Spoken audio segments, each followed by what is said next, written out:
Hey you guys, I'm totally bummed because I had made this other video and it was like 11 minutes long or something like that, and it uploaded fine, but it still says it's processing, and it's been like 15 hours or something like that, so totally bummed out. So I'm probably going to end up re-recording that one, which is fine because it was just kind of on makeup, and so I'm going to do, I should redo it anyway. So it's Friday, gotta get down on Friday, super stoked about that. But, I did want to make a little video today, while I wait for my pizza to arrive. I'm telling you guys, cheeseless pizza is the best, and I'm gonna tell you why. See, if you get a pizza without cheese on it, it leaves, it sits really light in your stomach.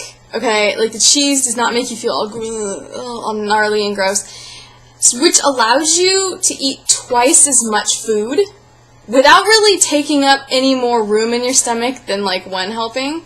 So it's really good for the gluttonous side of me. I can just sit there and shove my face full of pizza and all's right in the world.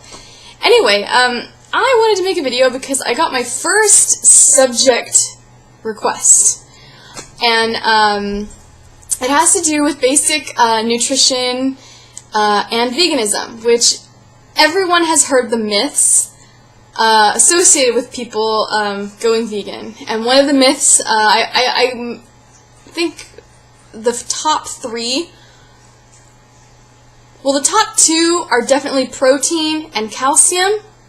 And then the third one is are B vitamins. People are all worried about B vitamins and stuff like that. So I even have 3x5 cards with notes, so that's super exciting. So I'm just going to jump into it because I will ramble for 20 minutes if I'm not kept in check. So back on task. People wonder, gee Becky, if you don't drink cow's milk or consume cheese made with cow's milk, how do you get the calcium that you need?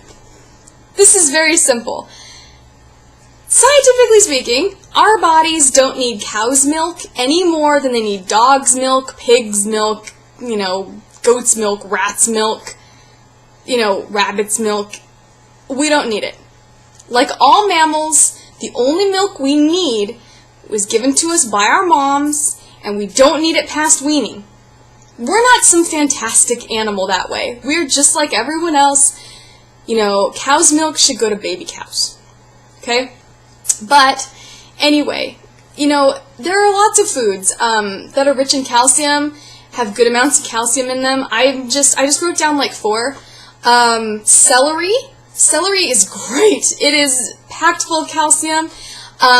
Also, as I understand, don't take this as gospel, but for anyone that is actually concerned about their weight, which is the wrong reason to delve into veganism anyway, but that's a whole different argument, celery, as I understand, is also a negative calorie food, which means that it actually takes more energy for our bodies to digest it and process it than to consume it. So say it's, I don't know, 10 calories, right, this piece of celery.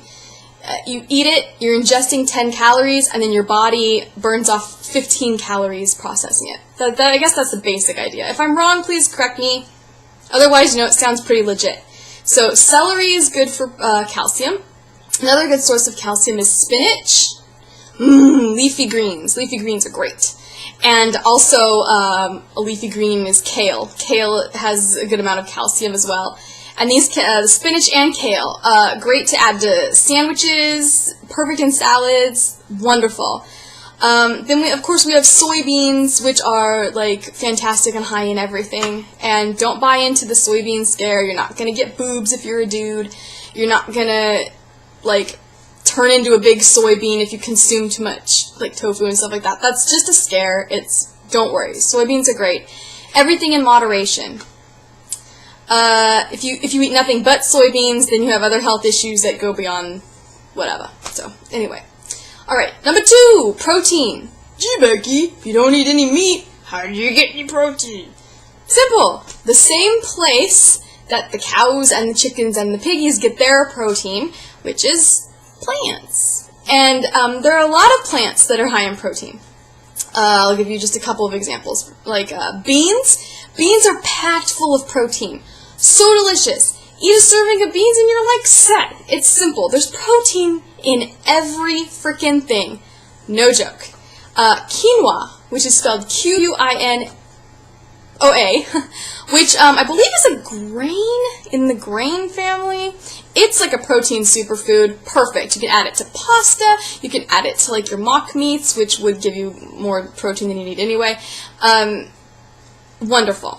It's great. And it can be like spiced and seasoned. It's delicious. Wonderful. Another good source of protein are nuts, almonds, peanuts, cashews, even pistachios, I don't know, maybe seeds. I don't really know much about seeds, but I eat a lot of pumpkin seeds because I'm crazy.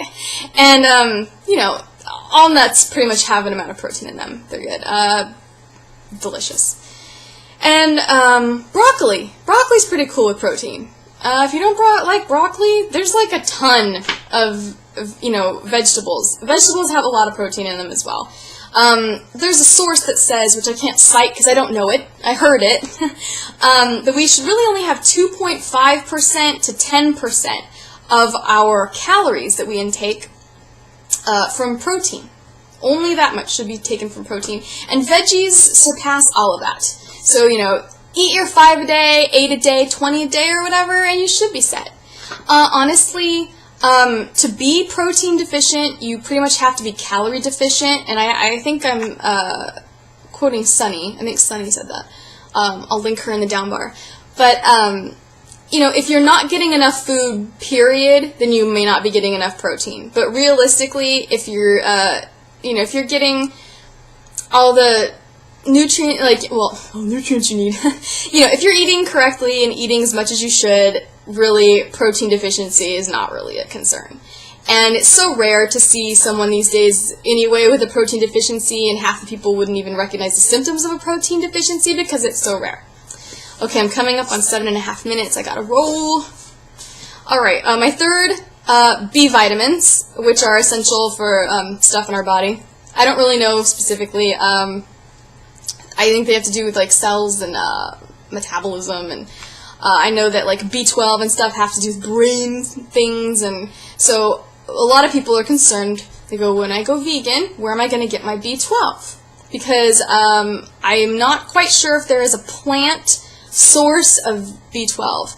But good news is that your alternative milks and drinks are typically enriched with your daily amount of B12. For example, your soy milks, I know like Silk is enriched with, also your alternative milks are also enriched with calcium and all these other great vitamins, your A, your C, your D, pretty much everything you need, your iron, your potassium, magnesium. Anything you really need is usually, these enriched drinks can give you some.